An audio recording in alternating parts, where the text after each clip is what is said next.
board meeting. Why don't we start by doing a pledge of allegiance? I pledge allegiance to the flag of the United States of America, to the flag which stands one nation under God, indivisible, liberty, justice for all. Okay. Is there a motion to approve the minutes from our November meeting? So moved. Second. All in favor? Aye. Minutes are approved. Tammy, announcements. Announcements. Board of Commissioners meetings will take place on Monday, December 12th, and Monday, January 9th, here at the Radnor Township Building at 7 o'clock p.m. The next Radnor Township Parks and Recreation Board will meet next year, Thursday, January 12th, 6:30 p.m. here at the Radnor Township Building. The Radnor Township Winter Newsletter for 2011 has been distributed. Please check your mailboxes. The Radnor Recreation Department activities brochure will be posted online as of next week. Please look for that at our website at www.radnor.com. The Radnor Youth Basketball Program registration is still underway for the Hoops Clinic for boys and girls in grades 1 and 2. Holiday at the Willows will take place on this Sunday, December 11th, at the Willows Mansion from 2 to 4 p.m. The Manager's Challenge New Year, New You Wellness Series will take place at the Wayne Arts Center. This first round topic is going to be making it through the holidays, and it's going to take place on next Wednesday, December 14th from 5:30 to 7:30 p.m. Hoops from the Heart Basketball Clinic will take place on Monday, January 16th at 10 o'clock a.m. at Cabrini College. For a listing of more of our department's activities and more information on the township, again, please visit the website at www.radnor.com. Okay. Anybody have any questions on Tammy's announcements? Okay. I see we have some folks in the audience. Is there anybody that wants to come up and...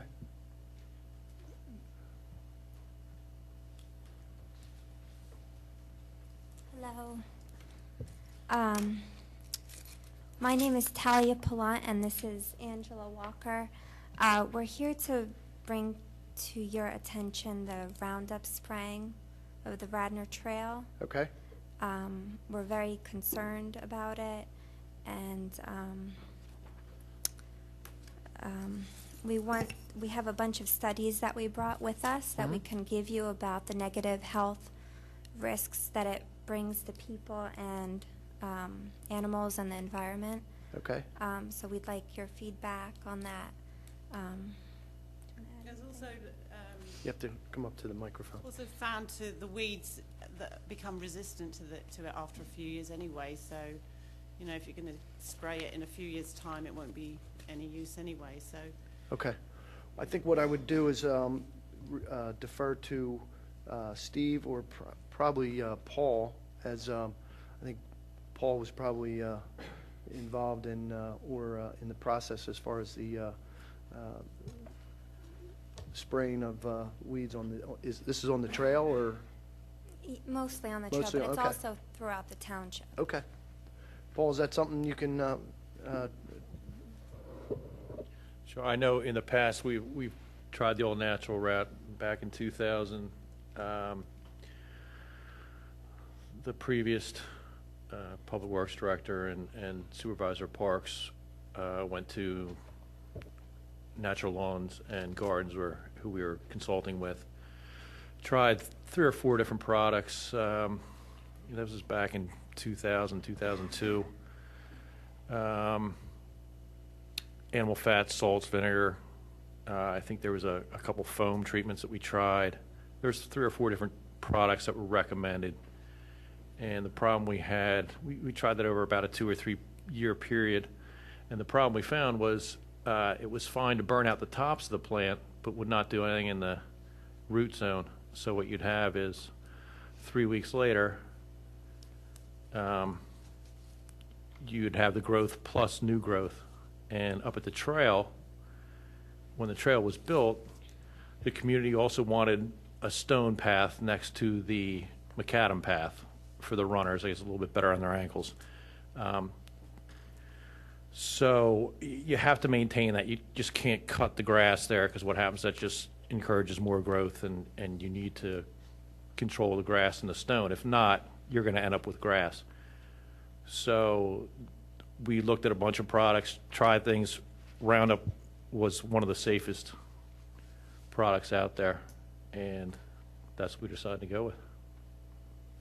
But we've been at the trail. We've got quite a lot of signatures, and we were there.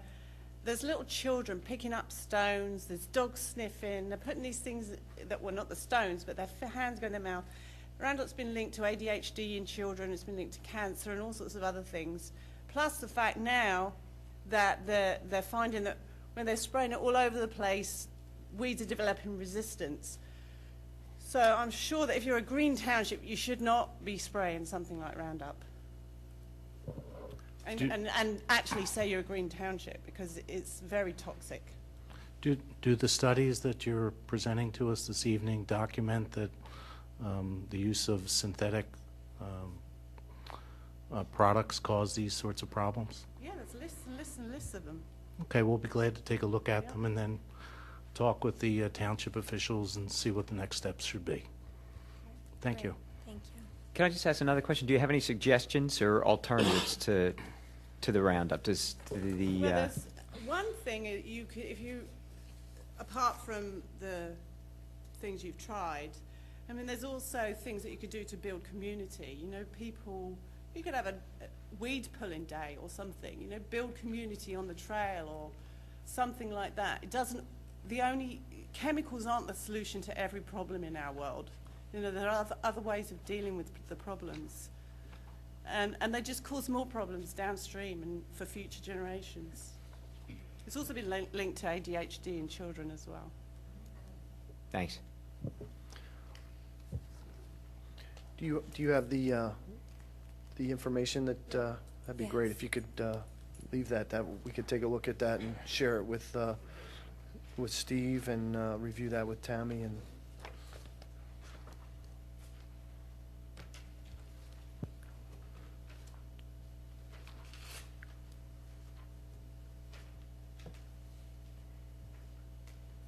We haven't printed everything out, but there's just loads, if you wanna, there's just reams of it when you start. And if you want to gather it and put it together and bring it to tomorrow or within the next couple days and get it to Tammy and or Steve, we can. Just give it to you now. Okay, that'd be great. All right. I was going to suggest, if you wish, to give us a chance to digest that information. Our office is in Wayne. We're at the Public Works facility, and we could meet and go over this and go over. Paul's a licensed pesticide applicator, so he has a lot of knowledge on this, and we can take a look at this and see if there are some solutions we can come up with for this. Thank you. Thank you very much. Ben, Yeah, good Joe. question. Do we still employ, was it Bob, was it Jones, the biodynamic weed control fellow? Do you remember? That used to spray or use some alternative chemical, Brian Jones. non-chemical? Brian Jones. That's Brian, thank you, Brian Jones. Natural Lawn and Gardens. Is he still around? We still use him? He is still around. Brian's branched off. Brian does a lot of things. He's not with Radnor anymore, but he is. He's in the area, but he's also branched out to doing other things. Do you remember, did it seem that was very effective, his approach? No.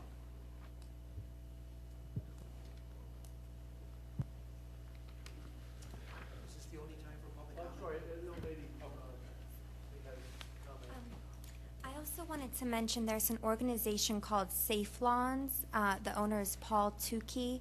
If you go to safelawns.org, they have an abundance of information, and they're trying to convert people to natural products. So that would definitely be a good resource to check out. Okay, Thank you. thank you. Is there anyone with any public participation Is this the only time for public comment? on this particular subject? Yes. Okay. Tammy, why don't we do activities report? Activities report for November. The Recreation and Community Programming Department had 15 programs up and running successfully, and 2 events took place. Those 2 events, one was the Fall Chess Tournament, and the other was the inaugural foul shooting contest and food drive. The Fall Chess Tournament took place on Sunday, November 13th at Radnor Middle School and was a huge success with 660 participants. The inaugural foul shooting contest and food drive was held on Saturday, November 26th at the Radnor Activity Center and included 30 participants. The food drive was coordinated by the Philadelphia Sports Clubs, our partner in the event, and many donations were made to a local food bank to help those in need over the holidays. PSC also contributed memberships as prizes along with additional sponsors.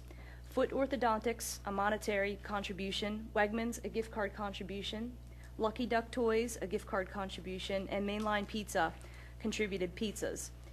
We are evaluating the event for 2012 and discussing ways to make it even more successful. The Radnor Youth Basketball League and Griffin Volleyball programs all kicked off in early December, and their season is underway. We've been working very closely with all of the local public and private schools. My thanks go to the staff at these schools as well as our many, many volunteers involved with the program.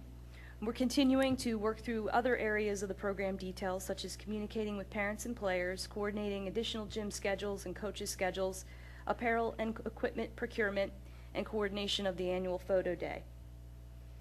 We've also been coordinating team and division sponsorships where area businesses and organizations have the opportunity to have their name or logo printed on the team shirts along with other benefits. We would like to thank Foot Orthodontics for their sponsorship of the boys' 3rd grade group, and Sela Heating and Air Conditioning for their sponsorships of a portion of the senior high boys grade and group, along with the girls' 8th to 12th grade program. Additional focus on the program has been on conducting background checks as well, which we've been dealing with our many volunteers, coaches, and program leaders.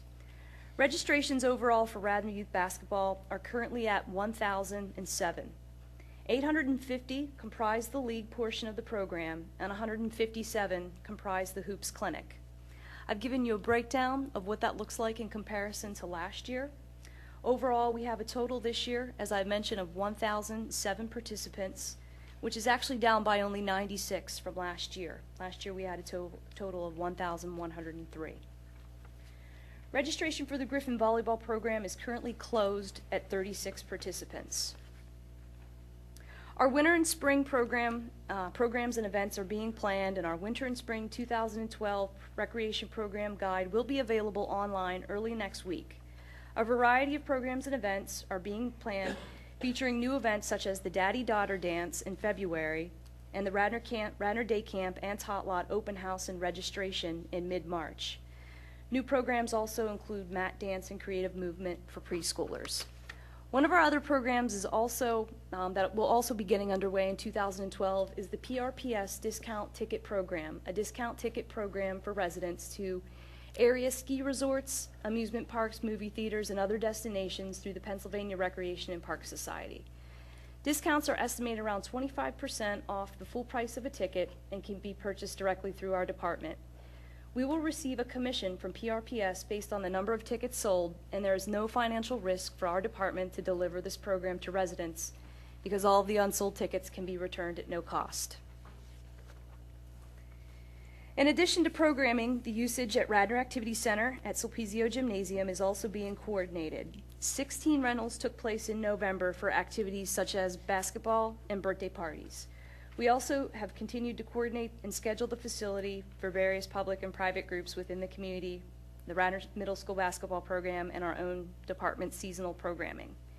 The Willows Mansion hosted 18 events in November, inclusive of the Holiday Craft Show, and 10 events are scheduled for December. The tennis court lights at Radnor High School have been turned off for the winter season, and the park bathrooms have been winterized and closed for the winter season. That concludes my report for November. Please be sure to check out additional reports and information at the website at www.radnor.com. Okay, thank you. Anybody have any questions about Tammy's report? I do, Fenton. Tammy, with regard to the Willows, are there any events scheduled after December? As of right now, we are in the process of scheduling events. I'm not aware of the schedule yet for 2012. I have not met with Mary to understand that. I believe there are, but I don't know how many and how long through 2012 they've been scheduled at this point. Do you know if in the 2012 budget, the revenues associated with Willow's rentals are comparable to 2011, or have they been reduced? I believe they were presented comparable, which is going to be a difficult number to achieve for 2012, given the anticipated closure of the facility. So I think that trying to hit a number similar to what we've done in 2011, which currently right now is around $100,000, it's going to be difficult for 2011 or 2012. And part of the reason that that's difficult is because there hasn't been marketing for X number of months of the Willows facilities because of the instruction to not do that from the township? Yes. Thank you. Two things. Steve, is there any work slated to be done over at the Willows with regards to either having not done much over the course of the year with us not taking on events and/or the inspection report that was done? We are actually working, we're going to be going through the mansion next week together as a group, and we have the report on the Sulpizio. I'll kind of lump these together, the Sulpizio Right. Gymnasium. I'll be working with our codes department regarding Sulpizio to try to come up with a package that we can put out to bid to get prices to do that work. And we're going to take a closer look at the Willows Mansion and see just what we have to go through there also. The board did authorize us to move forward on that several meetings ago, and we are doing that. It's somewhat of a group effort between the Public Works Department, because we're the facilities, but obviously we pull in codes because we want to make sure that whatever we put out there is safe. We want to do it right, do it properly, and we have to provide bidders with enough information to go in and do the work. Okay. So that's what we're trying to wrap together. Prior to the next park board meeting, I'll have a schedule as far as where we stand with these items going forward. So it's probably safe to assume it's probably maybe premature to gauge whether or not there's any concerns as to whether or not any of the work may interfere with any of the potential scheduled events that may or may not be scheduled already. We would work with Mrs. Cohen and the recreation group. Like I say, we're very collaborative here at the township, so when we work on projects, we don't work within a vacuum by any means. And we'll make sure that however we do it won't interfere with what, bookings Tammy has. Okay, super, thank you. The other thing I just wanted to mention, I haven't had a chance to go through it, but I wanted to give a thumbs up and great job to Tammy and her staff for the brochure that just came out. We received ours yesterday, and great job. It looks fantastic, and looks like it's chock full of a lot of information, and super job again to you and your staff for a job well done. Thank you. Any other comments? Why don't we go to our Radnor Youth Sports Organization. Oh, yeah, sure. I'm sorry. Yeah, Jim Cornelio, 135 Barclayton Road. I'm involved in the Radnor Soccer Club, the basketball program, Radnor Wayne Little League. Bob Miklas and I, who help run the basketball program with Leah and Tammy, are concerned with the drop-off in our numbers. I think in 2006 we had, I just checked the numbers, like 1330. And we're down to just over 1,000. So we've lost, like 330 kids in those 5 years. We really don't know what it seems to be localized to the younger age groups, grade levels for girls. But a concern that I have is that we keep raising the registration fee. I think it's up to $130 Correct. now. Which may go up, even further. So if you're a family that has 2, 3, 4 kids, to pay 130, times, whatever number of kids you have, it really, I think we might be losing some of our players because of that, especially with the families with multiple children who are playing youth sports. What impact do you think potentially, say, a winter indoor soccer may have on that, a winter indoor lacrosse? Obviously, the rec basketball. Is it that some of our kids are doing some of the fall and the spring sports in the winter that may be cutting into the potential of possibly participating in the rec basketball, as maybe a few years ago that wasn't maybe as big of a challenge, but I think maybe folks are trying to maybe pinpoint and go towards maybe a sport that maybe they are more active in than maybe the basketball, and maybe not being pulled. For the older age groups, starting maybe at the 7th, 8th, 9th, I think that's true. But we're losing numbers like our 4th and 5th grade girls. I think they're at 32 and 40 respectively. Okay. So I don't know whether the girls at that age group are doing these things. So I think that impacts it when they get older. But at the age groups or the grade levels that were really losing the players, I don't think that's as much. Was it primarily on the girls' side, or Pardon me? was it primarily? It's mostly on the girls' side. Okay. 3rd, 4th, and 4th, 5th, and 6th grade girls, the numbers are down, and I don't know what's causing it, but I suspect it may be the rising registration every year on families with multiple children might have an impact on that. Could be. Jim, are you saying that for a township resident to participate in girls' basketball at that age, it's $130 per child? That's correct. And if they have other children, if they have twins, so many twins in Radnor, and if they have older kids at 5th and 6th grade, if it's $130, I don't think there's any break. No, we do have a scholarship program, which And is what does that available. $130 go to, from your understanding? Yeah, I mean, what's the breakdown of the 130? Do you have any idea? I have no idea. I mean, know uniforms, it pays, obviously. Pays for the referee. We have referees starting in 7th grade, so it pays for the referees. It pays for the shirts. Each team gets a ball and a scorebook. There's I really also don't. the apparel, of course, takes up a large portion of what those fees go towards. So all of the groups get a shirt. The senior high boys program not only gets a shirt, but they get shorts. There's also coaches' apparel that's factored into that too. Of course, needed for identification in the facilities. We also have fees for the photos, because we do actually pay for the photos that are taken of the kids and are offered to the kids. There's also an indirect fee that's assumed as a result of the facility usage, which has been being built into the cost of the program, which has been directed to us through the administration in order to be able to cover those fees and realize those fees. We also have sports pilot fees for the online registration and the associated credit card fees that fall under that. There's also gym rentals for Hilltop and Woodland School that's factored in that too. I think prior to this year, when I think the township is putting aside money that they might have to pay to the school district, but prior to this year, I think it generated, there were more revenues than expenses, and I don't know what the figure is, $20,000, $30,000.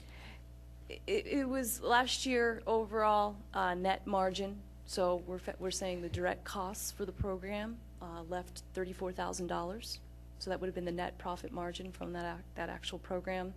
And that again is paying those direct fees that I had just mentioned. So that's not going towards, that's not covering, in a direct fashion any of the overhead that's incurred for the program, because as you know, there's administrative time for myself and my staff that goes into the program as well that's there.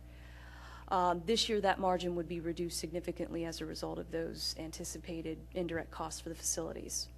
And right now I've been working very closely with Bob Mikolas to try and reduce gym time so that the impact of those fees are much less on that margin. But I would expect it might be somewhere around the 15,000 to 20,000 range. Yeah, one of the fallout of reducing the gym time is that one of our private schools that who's always sold us gym time, because we were cutting back a little bit, they said, oh, we have Kevin McCary of the Malvern League is going to come in and take that whole day. So we went from having the whole day at the school to cutting it back a little bit because we're trying to cut back on our expenses, and then we get slammed by, well, the schools are looking for, they have to, balance their budget too, so they're looking for someone who will come in and rent the whole day. So we've lost that long-time gym provider, which we pay money for, but now they're, Malvern League's gonna use it. Is that the latest?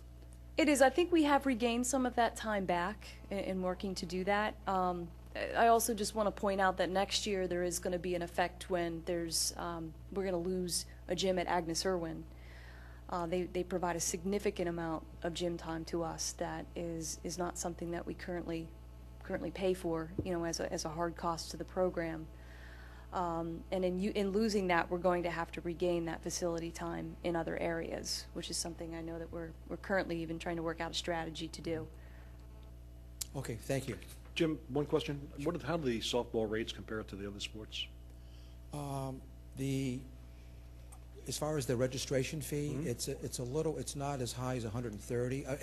They're in the same ballpark. Okay. I think soccer, Radnor Wayne Little League, and the basketball program, they're all about 130 in that neighborhood. Are we witnessing any loss of numbers in those groups?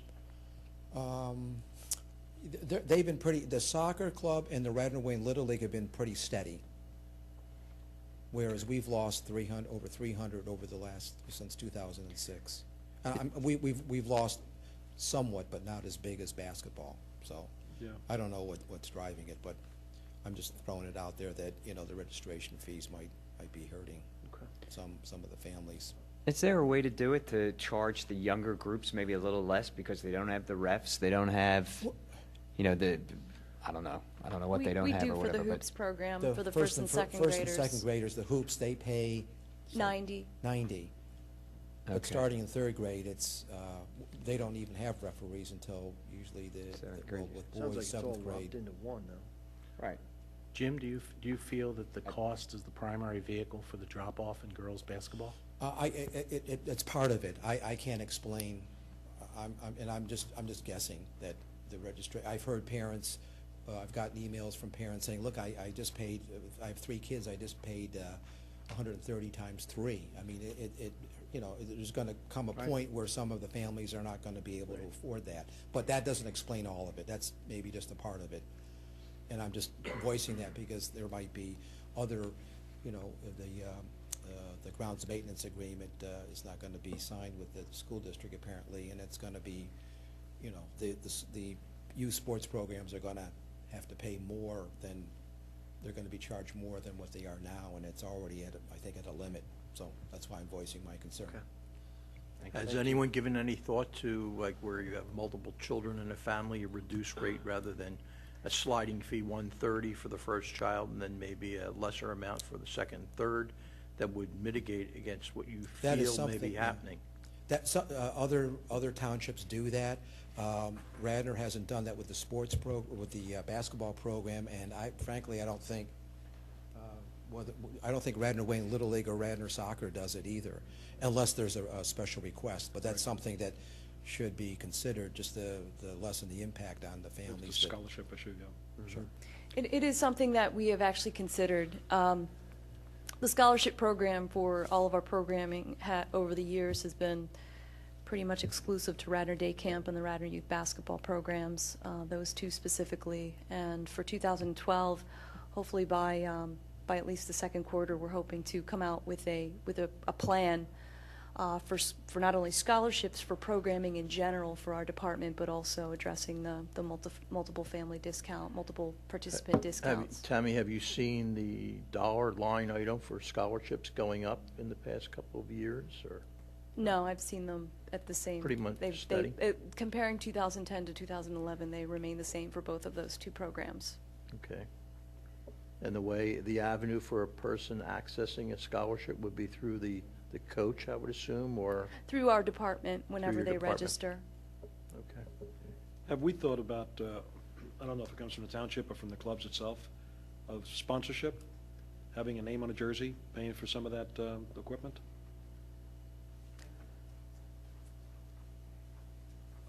I know I started the spring and fall rec league a number of years ago, and we have sponsors, a team sponsor for each team. It's $100, so that pays for the shirt. So that's money that gets, doesn't have to be expended by the township. So, and I think you're starting. We do. We you're just starting started to do it in the winter program. We did. We also do it in the fall and the spring and the summer programs, but we are doing it for this particular program new this year. And as a matter of fact, we have $1,600 right now committed from Foot Orthodontics as well as Sela Heating and Air Conditioning to do just that, have their logos printed on the sleeves of the shirts. But is that doing anything to reduce the cost to the parents? It is not. It's just driving revenue. I'm not sure it's reasonable to assume that cost is the primary factor. Jim, do you feel that frequency of practicing and the quality of the program might be a factor? The reason I ask is that I know that within CYO basketball or at some of the girls' academies, for example, they practice more. They practice at larger facilities, and as a result, their program may be better. Are you feeling that there might be a shift of participation in a township program to a Malvern League or an alternative league? Yeah, I think we're seeing that. I think that's a fair statement. Although parents think that they're getting more if they go to the Malvern League, but they don't get any practice time. But certainly the competition level is higher because they get to pick and choose their teams. Whereas in our Radnor Rec program, it's for everybody, no matter, how little or how much basketball the players play. So, yeah, it's a rec program is always going to lose players to teams that the parents and the players perceive as being, more competitive. But I don't think that's necessarily true, but that's a reality. It may be related to the issue, and I think this is true for sports programs and generally for all sports, is when we were kids, generally the top 10 to 12 kids played on the basketball team, and you had one basketball team. And they practiced 4 nights a week and then had 1 or 2 games on the weekends. Now, everybody plays. The teams, whether they're the A or B or C, play only 2 times a week and then a game on the weekend, and as a result, their level of proficiency is reduced. There may be that when kids are more athletic, they may not want to participate in a township program that has limited practice opportunities, and they may want to go to a program that has more opportunities. So I think we need to talk about this, but I don't think it's correct to assume that it's a cost issue. I think it's an issue that speaks to facilities in general, whether it's lacrosse fields or soccer fields or baseball diamonds or gym space. I think it's a utilization across all sports and the opportunity for kids to play more than they have the opportunity to play. One thing that the Radnor Youth Basketball Program is doing the last couple of years is reaching out to the high school coaches, Mark Jordan, who's the varsity girls coach, and Chris Monahan, who's the new boys varsity coach. So we're reaching out to them. They give clinics to the coaches. They're giving clinics to the players. So we're trying to raise the level of skill and competition in the rec program. But, we're going to need more of those kinds of clinics that they get there. Curiously, what is the comparison of the fees for the rec versus Malvern, as an example? I coached in Malvern. This is the first year I'm not coaching Malvern, but for like 12 years. Yeah, last year. It's per team fee, and the last time I did one, which was last summer, I think it was about $1,100 for a team. It's roughly so $100. it's, if you have 10 players, it's Roughly 100. just over 100. Okay. But that's you get one game a week. You don't get any practice time. You get a shirt, but you get you get a referee and one hour of gym time for your game, but no practice time. That's the big difference between rec program and the Malvern U. We provide practice for an hour. Well, it used to be an hour and a half. Now it's an hour and 15 minutes. Okay. I think Mike has a very valid point. Over the years, we've seen a phenomenon, and Joe, you've seen this, of quote-unquote travel teams in all sports. And it's for just what you were saying. Kids kids or the parents just want the kids to have more competition and play in a different thing. There's two different worlds. There's a rec league and a rec organization, a rec world, and then there's travel world. In baseball alone, I know there are over 40,000 travel teams across the United States right now and growing every year dramatically. Okay, so, and they're going from the 7-year-old level straight on up to 18 and 20 years old. So we're seeing that. I think we just have to adapt and understand that our rec league is going to be a rec league. And the quality of play is not going to be equal to Malvern or CYO or anything else like that. And we just have to do the best we can to try to develop kids as long as that. And we're going to see the same thing in Little League, Joe. We're going to see, and I'm sure we're seeing it, more and more kids leaving the program, going over to travel teams, and it's just going to happen. It's just part of the whole culture. Everybody's looking to have the next Mickey Mantle or the next Michael Jordan, and I think they see him at 6 years old and 7 years old. It's unfortunate because when we were younger, we played every season. We played a different sport every season, and it was wonderful, and we developed athleticism. Kids today are not doing that. And parents are putting all their eggs in one basket, and many of them are getting burnt, okay, which is unfortunate. But Tom, don't you feel that, I agree with your point, don't you feel that it challenges us to provide more gym time, more field space, more field time? Absolutely. If we can do that, that'll be wonderful. Absolutely. And there's a whole bunch of ways that we can change each one of the rec programs and adjust it so we can adjust it for both ends of the spectrum, for the not as good athlete and also the athlete who has potential to go on to the next level. Yeah, without a doubt. I think after today, everybody's looking to have the next Albert Pujols, though, rather than Mickey Mantle. You know, once you take taxes out of that, he's making nothing. Yeah. Maybe you can cover a couple rec league fees for us here, so. Anybody else have any comments? Okay. Why don't we jump down to the, under new business, the Radnor Youth Sports Organization topic, and maybe touch on that and have a little dialogue with regards to that. There's a lot of discussion regarding the grounds maintenance agreement between the township and the school board, and not necessarily knowing where that's going, although I guess folks can draw their own conclusions.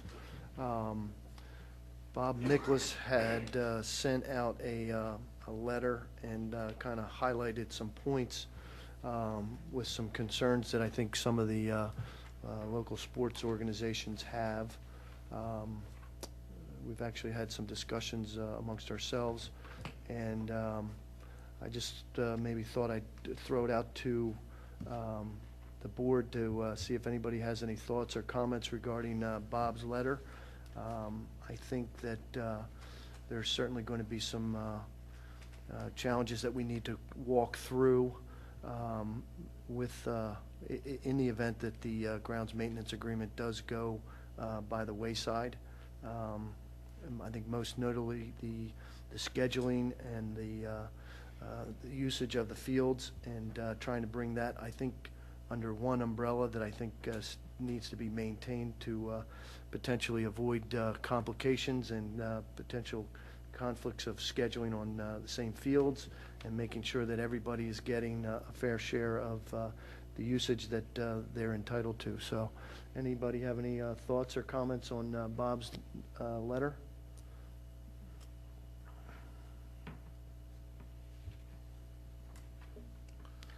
Joe Hammonds, is this the topic that you came to about this evening? Yeah, because I know you do, Joe. Can you, Joe? Can you just maybe come up and just kind of maybe in a nutshell? Joe Hammonds, I've had the pleasure and privilege to know for a long time. I guess it's 20 years now.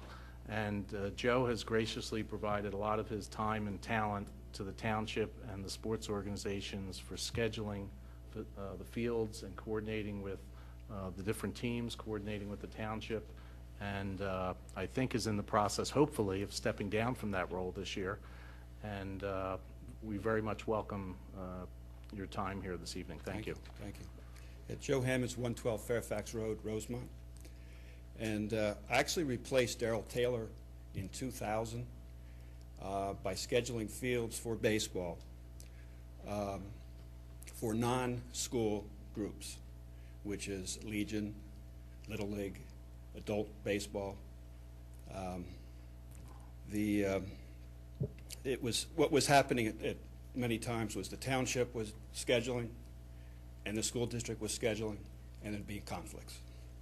So there was an idea to come up with, one person sort of on the outside to do the scheduling, and for the last 11 years, that's been me. So, but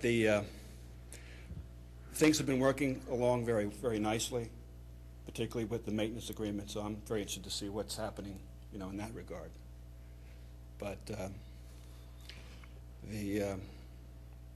well, answer any questions. But Well, it's kind of, the maintenance agreement isn't going well. Doesn't look like it's going to be resolved soon. And what most likely is going to come about is a new agreement that kind of coordinates activities between the school district and the township. And I would imagine, and I've no way of knowing specificity, but I would imagine it would continue to go through the township and then a coordination with the school district. The result logically would be, for the first time, the school district would be imposing some sort of usage fee, probably comparable to what the township has done in the past. I think one of the elements of it will be the expansion of a sport such as baseball being one user fee per year to being a user fee per season. And this may, Fenton, move into the fee schedule discussion. But there are probably three issues in my mind. One is, how is coordination accomplished? Two is, with you specifically stepping out of the role in the baseball element, that provides a huge challenge for someone coming up behind you, as well as to the school district and to the school, and third, to the township rather. And third, can Radnor Wayne Little League, as well as basketball, incur more costs than already has and not impact the programs? Well, currently, I will say that the township fields, when it comes to, and I'm talking, what I schedule are just large diamonds, large baseball diamonds, which is Odoricio, Creek, Roland, and Varsity, which are the three at the high school. But I schedule them for whatever's used on those fields. It could be baseball, it could be lacrosse, it could be frisbee, it could be anything using that type of field. And I'm doing the high school fields. Leah McVeigh is doing Odoricio, and we have North Wayne as well. So what I do is get all the scheduling from the user groups and put it together on basically a calendar, and this is available to the township, the school district, and I don't give the information to all the groups, just give them their information as far as where they're scheduled. So, and then you have to imagine too that most of the usage is during the weekends and on holidays. So there's not somebody who's with the school district or the township who's probably available to change those rain dates all the time. So, but yeah, I'm looking to see if I can, step down. But at the same time, I have a concern that there would be groups that would maybe be losing some opportunities if there's, a drastic change. Is the demand for the fields greater than the supply, Joe?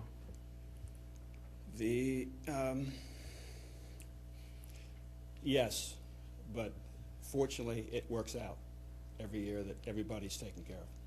That's great. We get skill show out there on the practice fields too. So, but when the weather is the biggest problem, actually. And when there are weather problems, how do you communicate that to the user groups?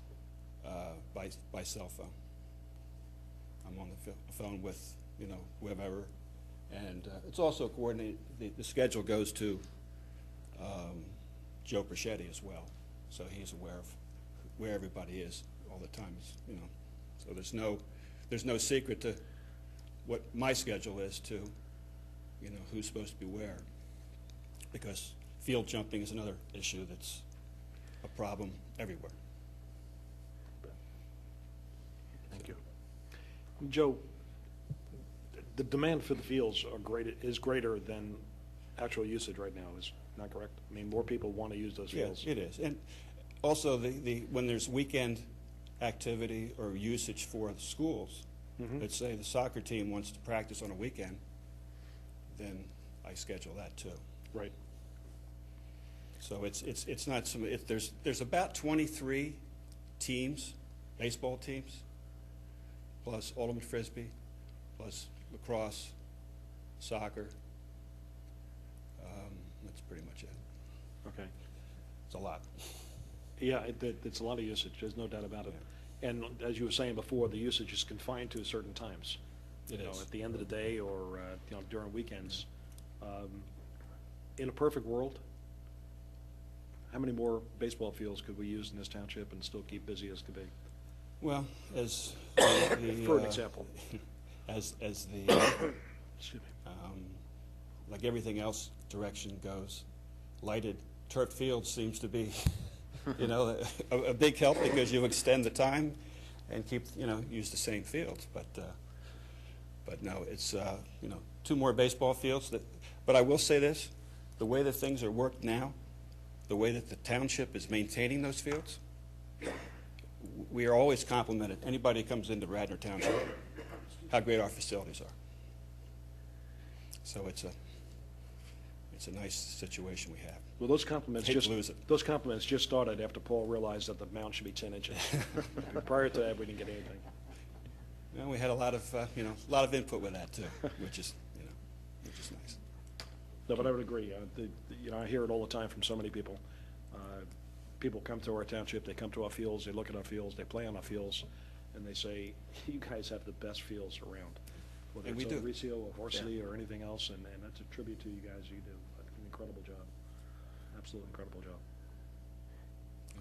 Joe, do you have an heir apparent to take over what you're currently doing? No, I don't. Okay.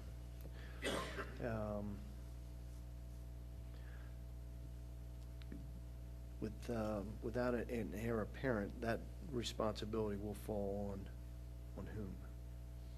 That's a good question. And I would think it would fall to multiple people. well, it would be something that needs to be very tightly controlled. Right. And it also needs to be, you know, someone who's responsible for keeping the priority level clear. And the priority level starts with the high school fields, teams. Right. But, you know, whether it's a Legion team or a Little League team or an adult team, there shouldn't be a hierarchy as far as that's concerned. They should all be continually getting, you know, I'll say, good service. Right. Yeah. On the weekends. Right. And the holidays. Yeah.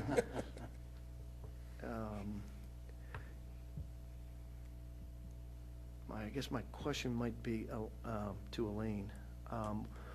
Has the Board of Commissioners had any discussion as to how potentially the divide or the scheduling of potentially the fields is going to be orchestrated in the event that the grounds maintenance agreement goes away, and whose responsibility it's going to be with regards to, say, township fields versus school district fields? Or has it just been the grounds maintenance agreement is what we're talking about, and we're not really focusing or addressing any of the fallout issues that may arise given the potential of the grounds maintenance agreement going away? Well, I would say it is a big unsettled issue. I mean, right now, the only thing that's settled is that the old grounds maintenance agreements is over. Okay. It's, you know, we've settled our differences on how it was administered and paid for. That's done. as for going forward, completely unsettled. So, and I mean, it's no secret that's a big concern to me. I don't know if you saw the last Board of Commissioners meeting, but I am very concerned about how this is all going to fall out and how our sports teams are going to be affected with two different entities needing to make revenues, or enough revenues to pay for maintenance. That's not to say we're not going to work it out. I have every confidence that we're going to work it out, but we're not there. And I am thrilled that you're having this discussion tonight, because this is the kind of input that's going to be necessary as we move forward, especially from the sports teams. Bob's letter was great, and to continue to have that kind of substantive input about what's the effect of things as they unravel are going to have on these sports teams is going to be very important for the board to hear. Because I'm not wholly convinced that every board member really understands the ramifications of having a bifurcated system where we have two different sets of fields, two different entities. So the short answer to your question is no, it's not settled yet. We're working it out. And if, as you discuss this and have concerns, comments, or suggestions, this is the time to voice them. Mm-hmm. Well, it sounds to me, it doesn't matter what happens with the maintenance agreement, we're losing a huge resource here. I mean, we have two problems here. Right. Well, yeah, we're certainly losing Joe, who's been doing this for 11 years. Right. I also think that you're potentially looking at dividing the scheduling of township fields by the township and school district fields by the school district. And I don't even have to... We're back to then the duplication problems. And I think it goes back to Bob's letter that we may need to think about coming up with some type of a use agreement where we're somehow putting the scheduling and the overseeing of the fields potentially under one umbrella or in conjunction as opposed to the divide that may be perceived by the agreement going away. And I guess the handling of the maintenance of the fields is one aspect, but I think the scheduling and the usage and making sure that everybody is getting their fair share, nobody's being overlooked, we don't have scheduling conflicts, is something that we really, really need to put our arms around, and we need to do this pretty quickly. And I guess we had a special meeting for discussion regarding Memorial Park. I'm just wondering if what this board or what anybody on this board thinks about potentially having or calling a special meeting for potentially a usage topic or discussion or public. I just see this as being. I think that is so important because, as Mike was saying before, if there's going to be multiple people doing Joe's job, it's going to create chaos, absolute chaos. You need to get a format. You need to get something going. Someone's got to be in charge of that. Someone's got to be coordinating all the groups.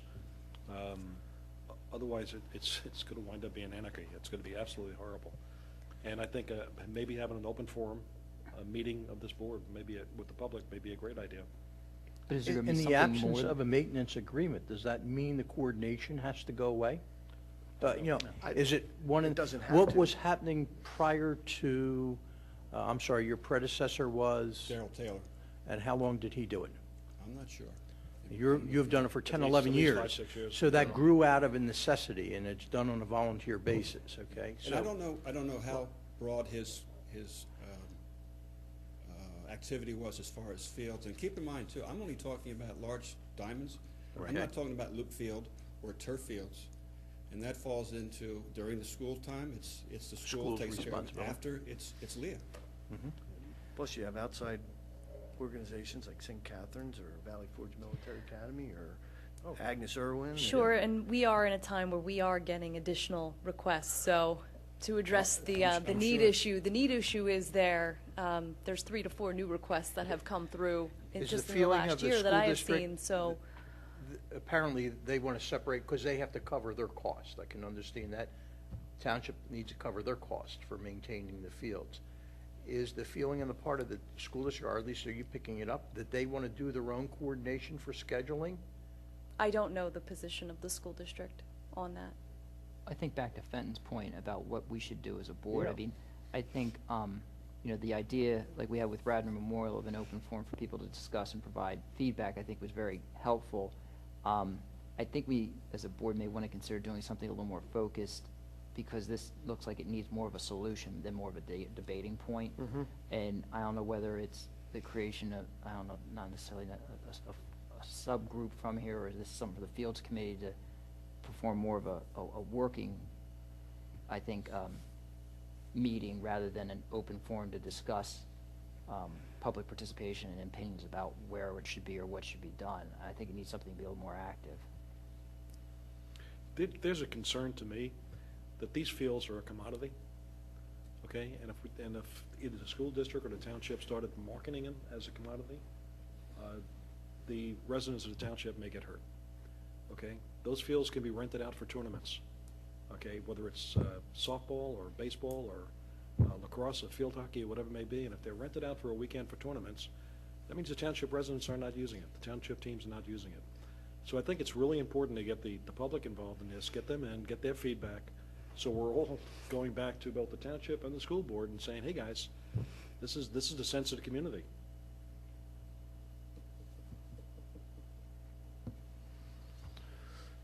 Jim, did you have a second point when you raised, you said you had 2 things and you started one and then the discussion kind of evolved. Did you have another point you wanted to make? Just how much money do you want Joe to stay on? What's it going to take? That could be brought up as well. Are there any perks, Joe, to this role? It used to be, when I had, kids who were Kids looking playing. for summer employment. Found a couple township opportunities for it. Those days are gone. Joe, So thanks. maybe it's me that's looking for that opportunity. Joe, thanks for all that you've done for the Yeah. township and Thank the you. program. It's very much appreciated. Thank you. Thanks, Joe. Anybody have any public participation, Jim? Jim Canelio, 135 Barclayton Road. Just briefly, Bob Nicholas and his wife Lori are on a well-deserved vacation down in the Bahamas. Bob couldn't be here, so he asked me to come. And of course, you've looked at his letter, and I'm here to ask you to recommend to our Board of Commissioners that the Board of Commissioners and the Township, the school district, develop a new public use agreement for the use of the fields by the public, and especially and including the Radnor Youth Sports organizations, and that there be no costs that would be charged to the public and the youth for these fields. My concern is that there's going to be a user fee charged by both the township and the school district. They've talked about $10, and I'm sure the school district is going to want to do the same thing. So we've got 4,300 between Radnor Youth basketball, soccer, Radnor Wayne Little League, and Radnor Youth Lacrosse. There's 4,300 kids, so that would be $10. So that's $43,000. That would probably be more on the baseball side because, we have fall ball. And going to the thing about we don't have enough fields. Right. Steve Shirley, who was our baseball commissioner for the Radnor Wayne Little League, he had 14 fall ball teams, and he couldn't because there's just simply not enough fields. By the way, the baseball, the younger grades for the boys, the numbers are off the charts. A group of the parents contributed for the batting cages at Donna Lane. Incredible interest in the fall. I mean, but we can't accommodate all these all the interest because we don't have enough fields. But that's, so they would be charged in the spring $10 if this goes through, and $10 in the fall. So that's a lot of money, and it goes back to my other point where the fees now are high, and if you add $10 from the township and the school district, not only in the spring but maybe in the fall, then you're talking about fees that are really getting up there, and some families are just going to be able to, are not going to be able to afford it. So I would ask that you recommend that the Board of Commissioners get together with the school district and come up with a public use agreement, and hopefully to minimize the impact on the Radnor youth sports, especially their registration fees. Okay. Thank you. Thank you. Anybody have any other thoughts? I have a question. Tammy, with regard to the new fee schedule, was it approved by the Board of Commissioners that sports programs would have the fee for multiple seasons? Is it just? The fee schedule has not been approved by the Board of Commissioners. Okay, good. We introduced the fee schedule, so at the next meeting, the ordinance would be approved. Thank you, Elaine. Was the fee schedule that was introduced, did it have a fee for sports that have multiple seasons? So, Yes. for example, where it's been $10 for the fall for soccer, it would be $10 in the fall and then $10 in the spring? Yes, per participant. Thank you. I guess maybe my thought or suggestion would be to potentially reach out to Leo, maybe Mike Friel, and maybe try and assess what their thoughts are going forward, given, as Elaine says, that the grounds maintenance agreement is done, going away, finished, and maybe get their thoughts as to how they perceive going forward, and maybe have some dialogue with them, and potentially have some follow-up and go from there. I think maybe that might be a first step to find out what they're thinking, what their thoughts are on whether things will continue as they are, whether they're looking to separate and handle the scheduling of their fields, and Township's going to schedule the township fields. I think we need to gauge what their level of thought in the process is going to be before maybe we go forward. Thought? I have a couple of thoughts. I think it's difficult for the Park and Rec Department to communicate with the school district effectively, given the backdrop of a failed agreement. I think a motion on the table, as Jim suggested, of the Park and Rec Board suggesting that a public use agreement be put in place is a good one. And I think we should consider that and then maybe vote on that next month. I think Leo Burnaby and the school district is already down the road with regard to there's a next stage occurring. And what I think we need to do in order to support the Park and Rec Department is to make a recommendation to the Board of Commissioners that we recommend that the Park Department be authorized to make a proposal to the school district for a mechanism to do the scheduling of the fields for the upcoming seasons. Otherwise, I fear that the Park and Rec Department will be kind of pushed back from the main discussions that the school district and the township may or may not be having, and as a result, our programs may suffer somewhat. So with that, I'd like to make a move that we recommend to the Board of Directors that the Park and Rec Department be authorized to talk and coordinate with the school district to submit a proposal for the coordination of facilities going forward. Any discussion? I think I need a second. Yeah. Is there a second? Okay, all in favor? Aye. Okay. Can I ask a question on the fees? Did did anyone do a calculation that if every kid that played every sport last year or whatever, every kid that we had participate in sports, if they all paid $10, what the total gross revenue would have been? And that was just one. I thought that was just one. Between 4,300 Radnor basketball. Wouldn't include soccer. basketball. This would not include Radnor Youth Well, basketball. it would be, Right. we have 1,400 in the soccer club, 12 to 1,300 in the baseball, Radnor Wayne Little League baseball, and about 600 in Radnor Youth lacrosse. It's my understanding that the revenue line item in the budget that corresponds to this is $35,000. And that was based on what was taken in 2010, when the youth field maintenance fee was in place. So if you apply this now to the multiple seasons, it would actually be higher. So we're talking 40, 45,000, something like that. I think with summer play included in that, it could actually be a lot higher, especially taking into consideration there is another item within the fee schedule that indicates that restricted private groups would pay $15 per head. So whereas in 2010, it was just $10 across the board, it would actually be $15 for some of those groups. Tammy or perhaps Eileen knows because of, or Elaine knows because of her familiar with the budget.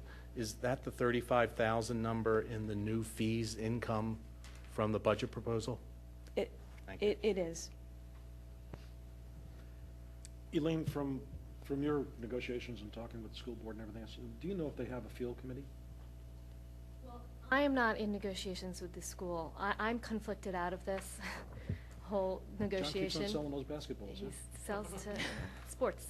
So I am not in those negotiations. Okay. I'm not privy to what's going on. But do we know if they have a field committee per se? I believe that they have A a facilities facilities committee that. Mhm. Okay, I guess my thought on this, and I don't know if it's appropriate or anything else, when we have a field committee, if they have something similar to that, would it not make sense, since we're using both fields, to have one field committee that's reporting both to the township and the school board? And will have a common purpose in mind of facilitating the township fields? Why are you A laughing? subcommittee of this board, and obviously a subcommittee of whatever the, I mean, it's my impression that, you know, there is sort of a makeshift committee of folks that work together closely from the school board and from the township that do all of this scheduling. I mean, am I wrong about that? I'm not sure what you mean by that. I mean, it's not a full- community volunteers? Yeah, including when the scheduling gets done. Is there a group that I'm meets talking more about regularly not to? only scheduling, but, you know, far-reaching planning and what's going on. I Uh-huh. know we have a field committee, and that field committee has never discussed anything with the, to my knowledge anyway, anything with the school board. And it, you know, if you really think about it, it doesn't make any sense, since the fact that we're using both Right. facilities. Mhm. So would that make sense to propose to the school board that we have a joint field committee that can work on this problem and see if we can get a solution to it? It makes a lot of sense to me. Should we put that in some sort of a motion and make a recommendation to the board to pursue that, or? I think there's a need for greater coordination, given the backdrop that's occurred with the field maintenance agreement. Or now my suspicion is that Tammy and her department, as well as her counterparts over at the school district, do this effectively already.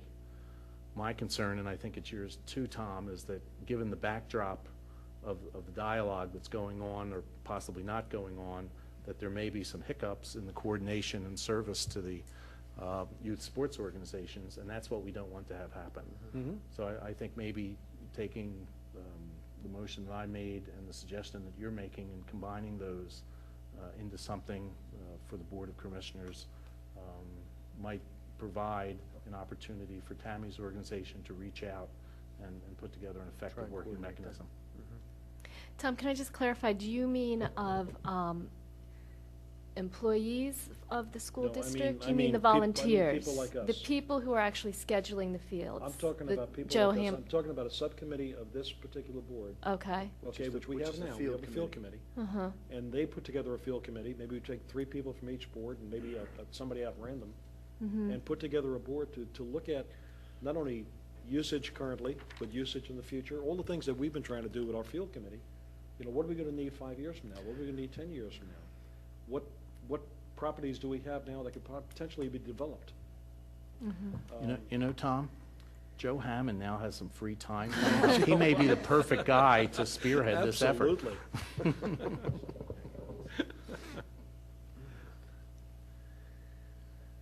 But it makes no sense for us to coordinate separately, something that's so important to the township. Should we first explore if indeed the school district has such an animal? I have a feeling that it's more staff people that would be on that committee, although I can't speak, I'm speaking from experience in other places. I don't know whether they have a community committee that would be dedicated to field issues. Should we? Well, I Mike don't- was on the board, the school board. You're right, Pat, they don't, but like Tom was referencing, the facilities committee in the school district is already talking about this, recognizing that there needs to be a subsequent agreement that covers a lot of things. Right.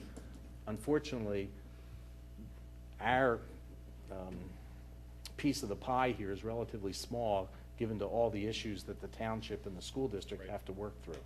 So I think it's Tammy as the lead with her colleagues at the high school and the middle school to kind of establish an effective means of communication, and wherever we can support her in doing that, I think we're best served. Tammy, what do you want to do? Well, I think right now there has been a lack of communication, so I think you bring up a very good point. And when I say that, I mean, with our department and the school district. So, there seems to be a separation that has occurred that's been difficult to navigate, especially we're coming up on a very, very busy spring season. And I think both organizations recognize that there's a wall in front of us. We're just not quite sure how to go around it because we're not quite sure what or how the pieces are going to settle. Well, hopefully our resolution then provides an opportunity for you to talk with the township manager and the Board of Commissioners about how best to proceed. Okay. With that, Tammy, do you want to touch on the proposed fee schedule? Yes.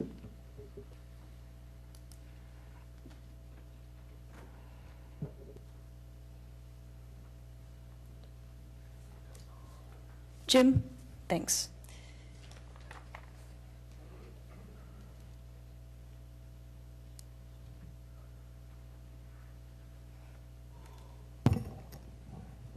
I just wanted to take an opportunity to share with you the components of the fee schedule integral to our department,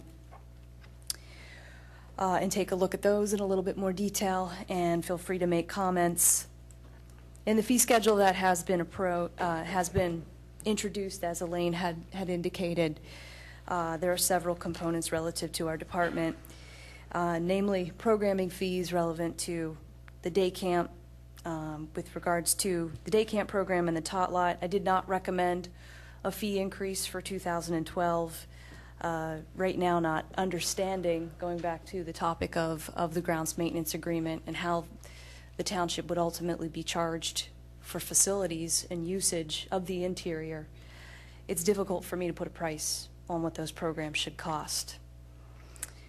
So I did not recommend a fee increase for those programs, as well as the basketball program for 2012, which would be the 2012-2013 season that you would see there in the right column under Radnor Youth Basketball. You see the current fees that have been charged for the program that's currently taking place. So as I had mentioned, have not made a recommendation for that fee to be increased. Same applies to the administrative fees there at the bottom. The administrative refund fee applies 10% of a total fee paid with a minimum of a $10 charge if we have a refund that is requested. The non-resident participation fee is recommended to stay at $30, which would be on top of the fee for any applicable program.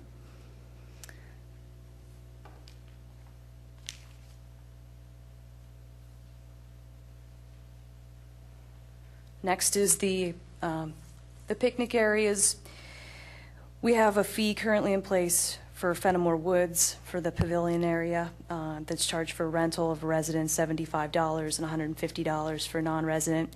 Again, another area I have not made a recommendation for an increase. We've actually seen a decrease overall in picnic rentals from 2010 to 2012. I had illustrated that in the last director's report that had been prepared for you. Overall, we saw with Fenimore Woods, we saw a decrease of about $1,000 in rental revenue that had been realized. And then the fees for the non-pavilion areas were new for 2011. And I recommended that those would stay the same. Those had generated minimal revenues, approximately $900 in revenue additional. So overall, I wanted to keep those fees the same too. Perhaps in the future, if we make some investments into those facilities, perhaps that will warrant it, but right now I did not recommend that. We do currently charge, getting over to the fields for a moment, we do currently charge a permit fee for the adult programming. You see there the $275 per team and the $60 per night. That is applied right now for both facilities at the school district, specifically the high school, as well as township fields. And revenue for 2011 was $10,800 that was generated. We would see a decrease in that, obviously, if the township was not scheduling those facilities. I would say that'd be approximately about a half that we would lose on that. That would occur in 2012 if that were to happen. Same goes for the softball field lights and the Enki turf field lights. We currently collect revenues that's reported to us from those users.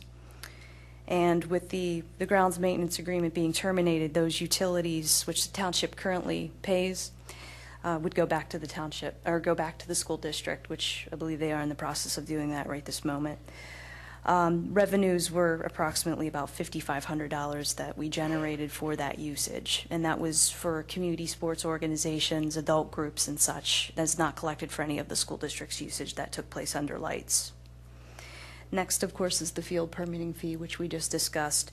And then below that is an illustration of the advertising fees that I proposed.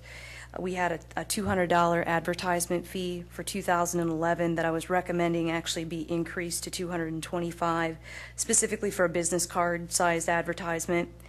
I did make some additions to that for 2012, indicating that it would give opportunities for quarter-page advertising, half-page advertising, and full-page advertising. And this does not apply to the township newsletter. That's currently handled by an outside company, and they have an applicable fee schedule. So I do want to make that distinction, and ultimately want to make that clear in the fee schedule for both our board as well as the Board of Commissioners. That would apply to our current department publication, our recreation brochure, if we were to print it, which we would like to do again and distribute it to the households perhaps, as well as other township documentation that may be developed.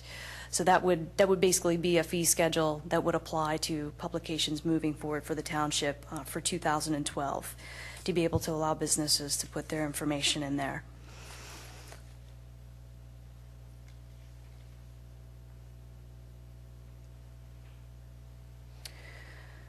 Under that is the license fee for the advertising banners on Enki baseball fields, which currently the Little League actually handles and sells, and then the licensing fee comes back to the township for the $2,000 per field.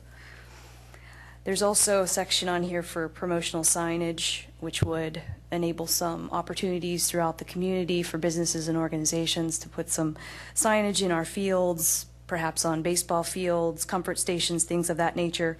We're currently working on a plan that I hope to review with our Public Works Director as well as with all of you, hopefully by mid-2012 for perhaps approval and recommendation to the Commissioners.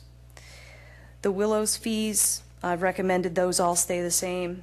again, with understanding that the facility will perhaps not be rented as strongly as it has been in 2011 for 2012. I didn't recommend any changes there as well. The same applies to Radnor Activity Center.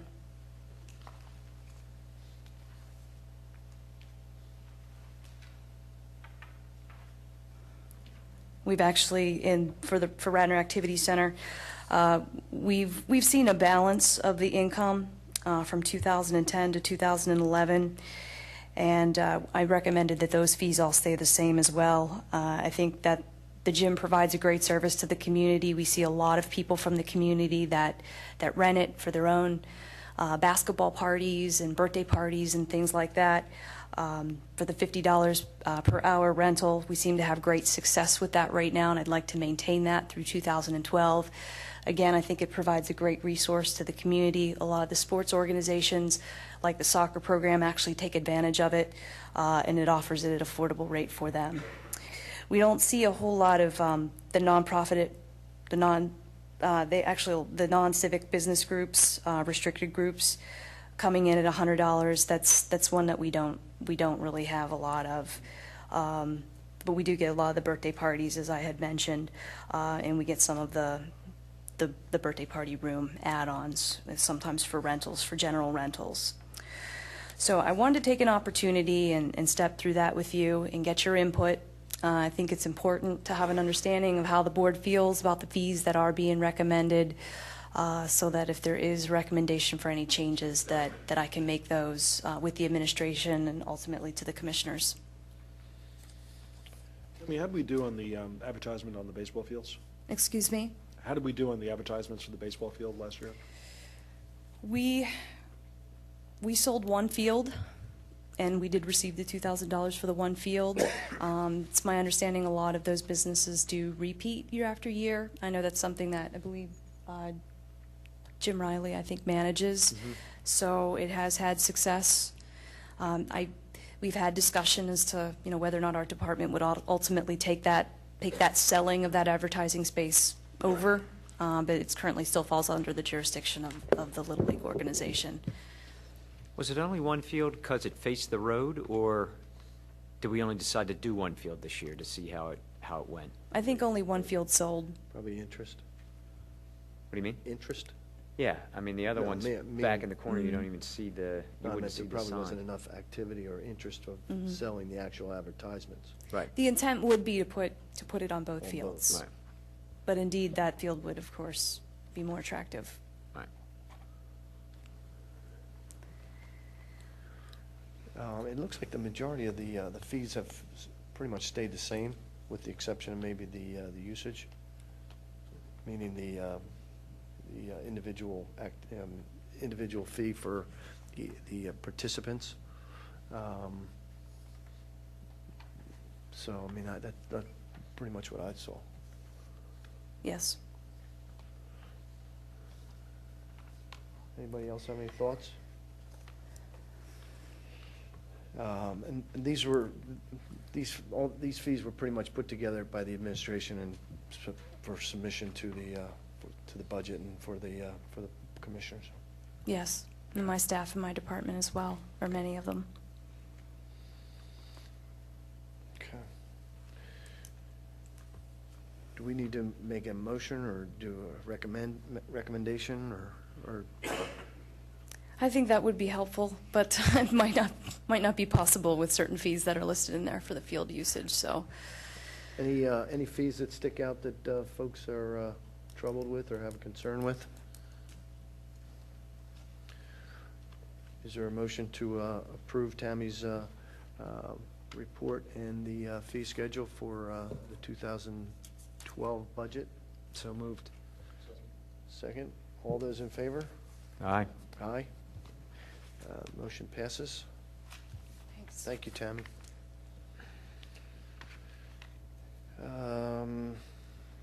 Steve, do you want to touch on the Hartford Park amenity additions? Yes, thank you. There's a few items here. I met with the president of the dog group, the Hartford Park Dog Group, and they wish to install at their cost basically an area to wash down dogs after they get muddy. So really what it consists of is a 10 by 10 concrete pad, connection to the water line with a freeze-free hose bib, if you will, so it could be used in winter. And they would have to obtain whatever applicable building permits there are. Now, I'll tell you that while I was also contacted through a person who contacted Tammy about a firm that would like to put, for lack of a better term, a coin-operated dog grooming station at Harford Park. I did mention this to the president of the dog group. She seemed to favor the simpler 10 by 10 concrete pad that was free, more or less. So I wanted to bring these two items up to the Park and Recreation Board to see which way you'd like to move. If you're okay with the dog group installing that, I'll work with them. If you're familiar with the park, it's down by the fountain.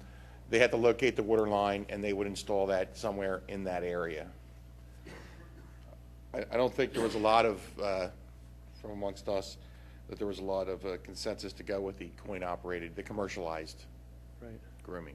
What about annual costs for water? Well, that's something we have to work out. And also, there is the concern that if somebody leaves the hose on, Right. you know, not only do we have a complete muddy mess there, we also, you know, we're spending for a lot of water. So I'll have to talk to them about possibly, you know, I think putting a meter in kind of takes it up a level, takes it up a notch in the expense of construction, but that might literally be the price they have to pay to be able to use that. And then we could, you know, build a group, you know, on a quarterly basis for the water used. Anybody else have any thoughts? Everything obviously would be run through your department and zoning and any issues that might arise and be all within township codes and so forth. Okay. I had one other item, I'm sorry. A gentleman, Mr. Brad Palmer, who lives in the North Wayne area, contacted me about he would like to donate trees for Cowan Park. And I haven't really moved forward on this. Again, I wanted to vet this with the park board. If the park board is okay with the planting of additional trees at the park, we'll work with him. And I haven't gotten to the point with him as, you know, how big they are they bald and burlapped, or are they in the ground at his house? But he did want to, he frequents the park, he'd like to beautify it, and he thought this was a way he could chip in. So if it's okay with this board, I'd like to also investigate, and if possible, we'll get them planted, depending on where they are, you know, rely on Paul for some of his expertise with the trees. Do we need to potentially reach to Shade Tree and just kind of get and maybe any of their thoughts or inputs as possibly placement and what have you with regards to Types of trees? All right, if it's okay with this board, I'd rather not wait till the next meeting. I would shoot them an email. Yeah, that's fine. And if I can get an email consensus from them, Yeah. then we'll move forward with Mark Dominic and scheduling, planning, and all that good stuff. Okay. While you're hot, why don't you touch maybe on the Radnor Activities Center and our update with regards to the progress there? Okay, I'm just going to touch on the fact that we are, you know, we're trying to work out a plan as far as some of the larger scale repairs that have to be made. But I am going to kick it over to Paul because he's actually done some work in, if you remember, there was this one line item about a specific room that was not in the best of shape, and Paul's been working on that. So I will kick that over to you. Yeah, we were talking about the old tunnel from the cafeteria, the bottom of the middle school, came up to the gymnasium over there. It was damp and humid and a little smelly. We got in there and put a dehumidifier in and plumbed it in actually to a line in there, and it's worked out well. Everything's dried up in there. The smell is dissipating. The mold is gone. So I think we've got that one problem taken care of. There is still some roof leaks. There was one I was up on the roof, was able to find out around one of the air conditioning units that we took care of. That seems to have stopped. There still is another one, a little more difficult to find, that we're still having some problems with. But they are being addressed, and we are actually making some headway. Super. Super. Thank you, Paul. Thank you, Steve. And thank you to the commissioners for budgeting and earmarking some funds to get that, some of the issues that are over there resolved, and hopefully we can continue moving forward and getting them all cleared up so that we can take this one off our agenda. So it's been on there for a while. Why don't I jump down to, as part of, I guess, a committee report, go to Andy, and maybe he can touch base with regards to the gathering and the meeting that he had since our last meeting. I guess, excuse me, last month, John Fisher was before us and proposed to talk about a comprehensive pedestrian cycling transportation committee that would be, and sort of what kind of ideas we had as to whether that should be a separate committee, subsect to ours, and would sort of include not only trails but also general pedestrian issues in the township. And I guess it was the decision of the board last month that the Trails Subcommittee would meet and sort of take this recommendation and sort of get our ideas of what we saw would be a good way for that to happen, and then make a recommendation to the park board here, which would then, I guess, sort of make their recommendation to the Board of Commissioners. The Trails Committee met last Monday, and basically, I mean, I have a copy I can shoot down to everyone here. We sort of came up with what we saw. The summary is that we thought that the most logical thing to have would be a standalone committee that reported directly to the Board of Commissioners. We decided that we would be in favor of such a committee, and I guess I can read sort of the resolution that I guess we would propose here. That whereas the Parks and Recreation Board has been asked to advise the Board of Commissioners on its position concerning the creation of a comprehensive pedestrian, cycling, transportation system committee that would encompass numerous issues, including, among other things, the maintenance and creation of trails within the township. And the Trails Subcommittee to the Parks and Recreation Board, having reviewed this proposal, state the following. We are in favor of the creation of a comprehensive pedestrian, cycling, transportation system committee. Maybe a shorter name, but we are in favor of the creation, but that would have jurisdiction over, among other things, trails within the township. We believe that any comprehensive pedestrian, cycling, transportation system committee should be a standalone committee reporting directly to the Board of Commissioners. We believe that if a standalone comprehensive pedestrian, cycling, transportation system committee is created with jurisdiction over trails within the township, that A, a member of the Park and Recreation Board should have a permanent seat on the committee and shall report back to the Park and Recreation Board at its monthly meetings, and B, the Trails Subcommittee to the Park and Recreation Board should be dissolved. This was voted on by both myself, Joe, and Jim, I guess, as a unanimous proposal to the Park and Recreation Board. Andy, just the consensus from John was also in agreement, and he was in favor of going in this direction? Absolutely. He was in favor of the sort of, I guess, the three separate points that we have here. I think the one thing that may not be clear by the resolution or proposal I have here is that the person who would be on the committee, I think unlike what we have now with the Shade Tree Committee, where it like rotates from month to month, it would have to be on a continual basis. Mm-hmm. Now that would be asking a member of this board to basically be on two boards at once, but I think right. if on a year, I guess, appointment, that would be best, just because some of the issues there's going to be carryover from month to month. We wouldn't have a good active member of that committee right. if it changed. Okay. All right. Anybody have any thoughts? Any comments? Is there a motion to approve Andy's motion and present to the Board of Commissioners? So moved. Is there a second? Second. All those in favor? Aye. Okay, thank you, Andy. Why don't we jump up to our committee reports? Anything on Shade Tree? There was a Shade Tree meeting last Wednesday. One thing of note for this board was the individuals involved with the construction over at Radnor Memorial were there with plans and that had dealings with shade tree issues, and the Shade Tree Commission gave them all the feedback they needed. So I guess the report is, it's moving forward. Moving So- forward, okay. All right, great, thank you. Seeing nobody from the school board, no school board report. Anybody else have any committee reports? Commissioners report? Well, I just wanted you all to be aware that on Monday, at our commissioners' meeting, we're going to get a proposal from, and I'm not sure if they ever came in front of this group first, but a group that wants to start a community garden at the Skunk Hollow Farm.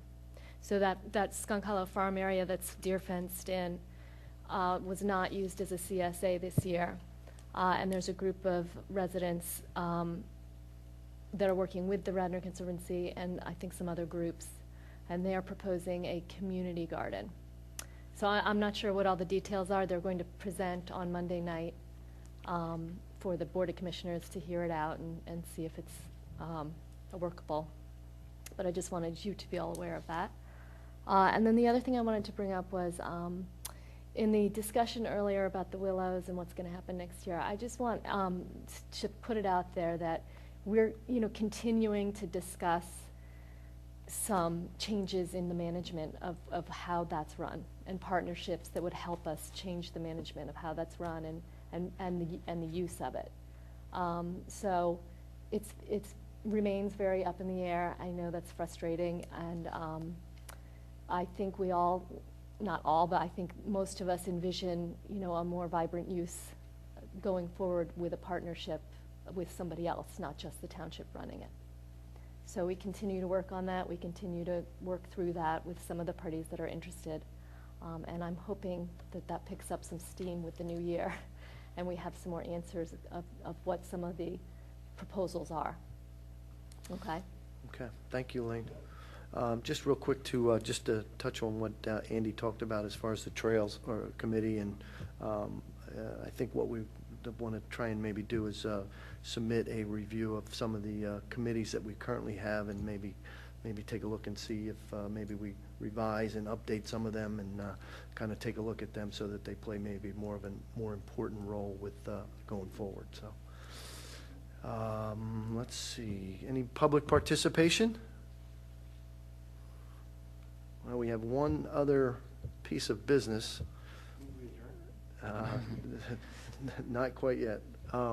We have a gentleman on our board who's, unfortunately, this is his last meeting. Tom Quirk has been on this board for 11 years and not only served this board as vice chair and chair, he's certainly been a stalwart in the baseball community and the coaching realms of the township, and I, for one, have being served as vice chair with as he was the chair, want to thank Tom for all his dedication and his input and experience over the years, and we're going to sorely miss you being a member of our board, and thank you for all your participation and your dedication over the years. So I think Tammy's got a little plaque.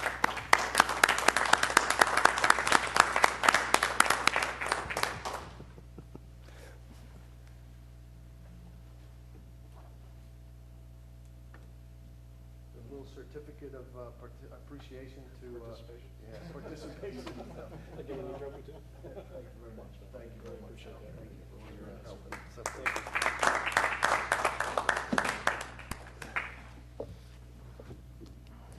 Fenton, if I may, I just wanted to add that in examining Tom and this award, we did some background information and found out that he was the first one to ever introduce the double steal into the youngest grade of Radnor Wayne Little League. So well done, Tom. Move, we adjourn. Is there a second? Second. All right, so moved. We are adjourned.